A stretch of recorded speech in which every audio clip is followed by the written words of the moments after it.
Let's fix AirDrop if it's not working. Now, if you have an iPhone, an iPad, a Mac, MacBook, whatever it may be, I'm going to walk you through some steps to get that AirDrop working. Now, keep in mind, AirDrop only works with Apple devices. So you either have to have two iPhones, an iPhone and a Mac, an iPad, whatever it may be.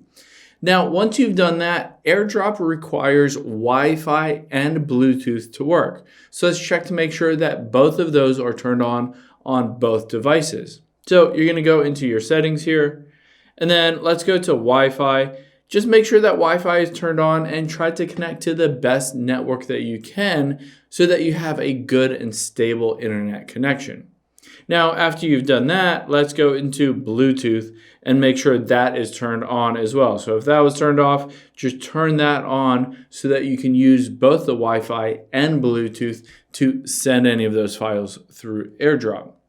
Now, you've turned both of those on and you make sure that you're within a good distance from somebody. So it works best if you're basically in the same room as whatever the other device is that you're sending it through AirDrop. So say if you have an iPhone and a Mac, make sure those are two in the same room. The Wi-Fi is turned on, the Bluetooth is turned on. The next thing that we'll do is we'll go into General here, and then we'll go to AirDrop. Now, there are a few different options you have in terms of who shows up when you want to AirDrop a file. And you can see here, AirDrop, you can have receiving turned off, which obviously would prevent you from being able to send or receive any AirDrop files.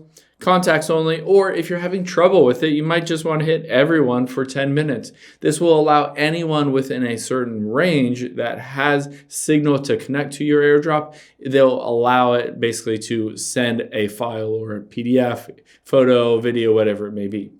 So let's choose everyone for 10 minutes. And now we will go into, say, a photo, and let's just choose a random photo here. And say if I wanted to AirDrop this, I can hit that little share button at the bottom left. And then you can see AirDrop right here. And then you can see my Mac shows up under devices here. If this isn't showing up, make sure you check that other device. The Wi-Fi is turned on, the Bluetooth is turned on, and AirDrop, the settings, the compatibility is also turned on, and they should show up right here. Hope this helps. If you have any questions on that, leave them in the comments down below, and I'll catch you on the next one.